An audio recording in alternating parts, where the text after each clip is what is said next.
એ ફક્ત અને ફક્ત મેં આઈબી વાળાને ફોન કર્યો છે પૂછવા માટે કે તમારે શું જરૂરિયાત છે, અને તેની અંદર જે મારા પદ અધિકારી છે કેશવ ચૌહાણ એ બી કોન્ફરન્સ કોલમાં હાજર હતા.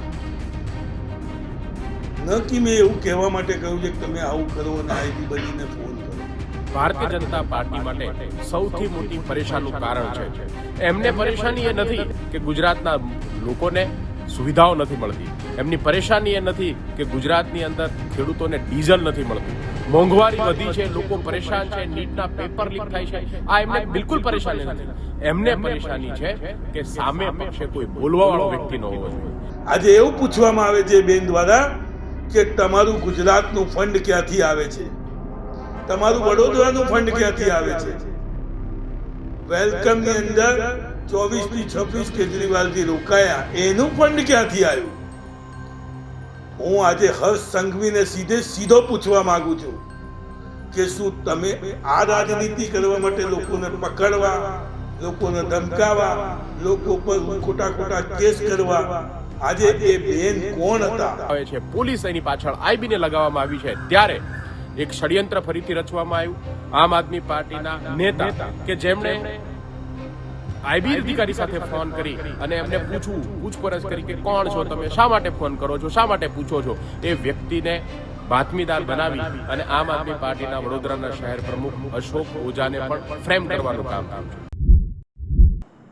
આઈબીના લોકો આમ આદમી પાર્ટીના લોકોને ફોન કરીને ધમકાવી રહ્યા છે.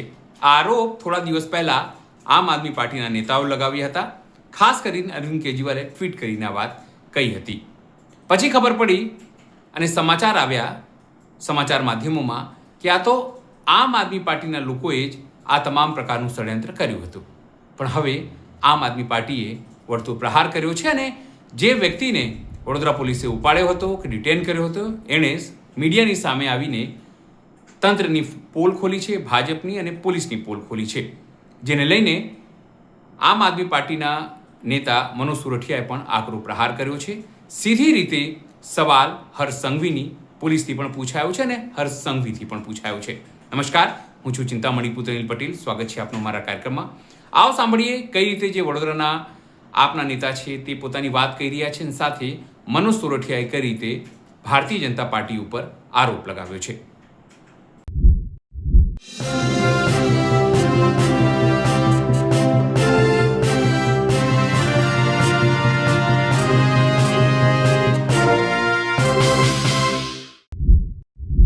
આપની અટકાયત કરી હતી અને જે આખો મામલો સામે આવ્યો છે, આપનું શું કહેવું છે આ મામલાને લઈને? કઈ રીતનો આ મામલો છે અને આપને આરોપી તરીકે દર્શાવ્યા છે કે આપે જ ફોન કરાવ્યો હતો આઈબીના અધિકારી તરીકે, શું કહેશો? ખરેખર આખી હકીકત એક ઉપજાવેલી છે, બનાવેલી છે. મને આઈને પોલીસ લઈ ગઈ, મારી પર જે વિડીયો બનાવવામાં આવ્યો, હું એક જ વાત જાણું છું કે જે ફોન થયો હતો, કે જે સામેવાળાના મોબાઈલ ફોનને ફૂટેજમાં આવ્યું છે,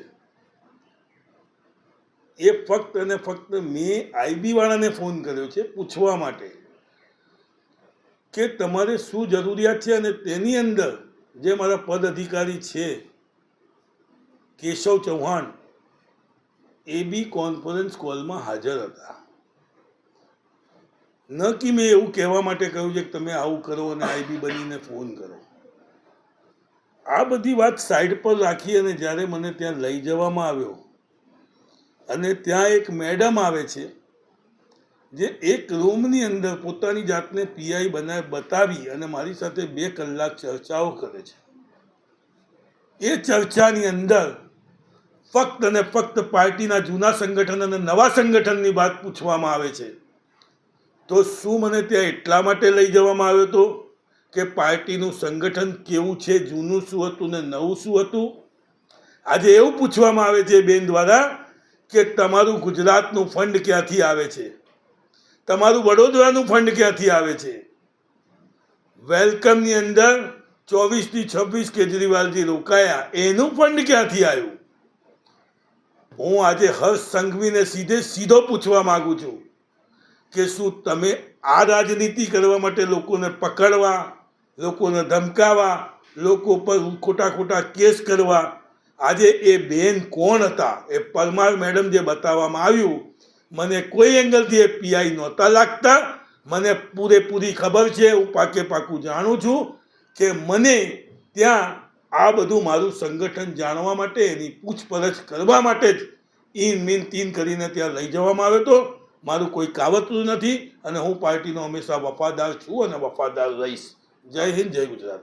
અશોકભાઈ, આણંદ એસપી એવો દાવો કરી રહ્યા છે કે જે વ્યક્તિ પકડાયો છે એમને તમે જ કીધું હતું કે તમે ફોન કરો એમને અને આ રીતથી જણાવો. આવા બધા દાવા ફોતર છે. આ બધા દાવા તો હું બી એવો દાવો કરું છું કે મેં આવું કોઈ કૃત્ય કર્યું નથી. મને તો ફક્ત ને ફક્ત મારા સંગઠન વિશે, મારા ફંડ વિશે, મારી પાર્ટીના ફંડ વિશે કે મારી પાર્ટીની આંતરિક રાજનીતિ વિશે જાણવા માટે ત્યાં લઈ જવામાં આવ્યું. નમસ્કાર, હું આમ આદમી પાર્ટીમાંથી મનોજ સોરઠિયા.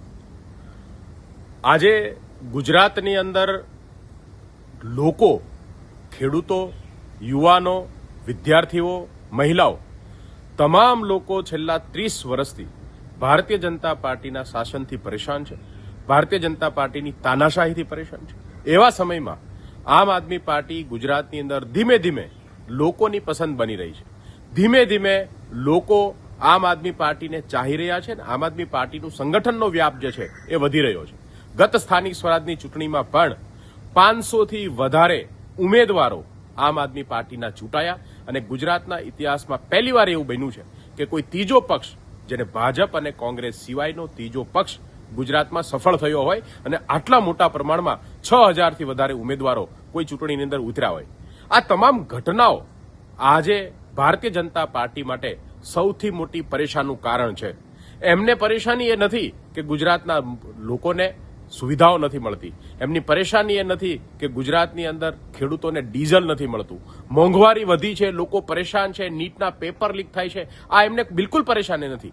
એમને પરેશાની છે કે સામે પક્ષે કોઈ બોલવાવાળો વ્યક્તિ ન હોવો જોઈએ. આજે ખેડૂતો આંદોલન કરી રહ્યા છે. એમના ખેતરની અંદર વીજ લાઇનની પરમિશન વગર જબરજસ્તી નાખવાનું કામ થઈ રહ્યું છે. ત્યારે ગુજરાતની અંદર એક અવાજ જે ભાજપની સામે છે, ભાજપને વારંવાર ચેલેન્જ આપ્યો છે અને ભાજપના કુશાસનની સામે સવાલ ઉપાડવાનું કામ કર્યું છે, એવી આમ આદમી પાર્ટીને ખતમ કરવાનું વારંવાર ષડયંત્ર ભારતીય જનતા પાર્ટીએ રચ્યું છે. ચૂંટણી પહેલા પણ આમ આદમી પાર્ટીના કાર્યકર્તાઓ, નેતાઓને જેલમાં નાખવા, એફઆરઆઈઓ કરવી, ખોટા કેસો કરી અને એમના મોરલ તોડવાની કોશિશ વારંવાર થઈ છે અને ચૂંટણી પછી પણ આ સિલસિલો આજે પણ ચાલુ છે.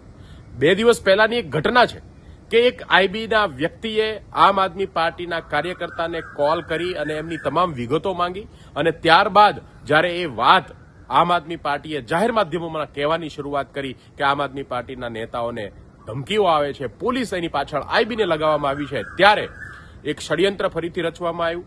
આમ આદમી પાર્ટીના નેતા કે જેમણે આઈબી અધિકારી સાથે ફોન કરી અને એમને પૂછપરછ કરી કે કોણ છો તમે, શા માટે ફોન કરો છો, શા માટે પૂછો છો, એ વ્યક્તિને બાતમીદાર બનાવી અને આમ આદમી પાર્ટીના વડોદરાના શહેર પ્રમુખ અશોક ઓઝાને પણ ફ્રેમ કરવાનું કામ થયું છે. 2 દિવસ પહેલા એમને ઉપાડી ગયા અને એમને બેસાડીને જબરજસ્તી એમની પાસે સ્ટેટમેન્ટો લખાવ્યા.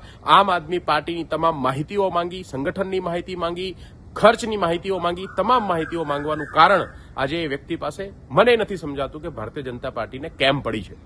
આજે અશોક ઓઝાએ હિંમત કરી અને આ આખી ઘટનાને મીડિયા સમક્ષ મૂકી છે.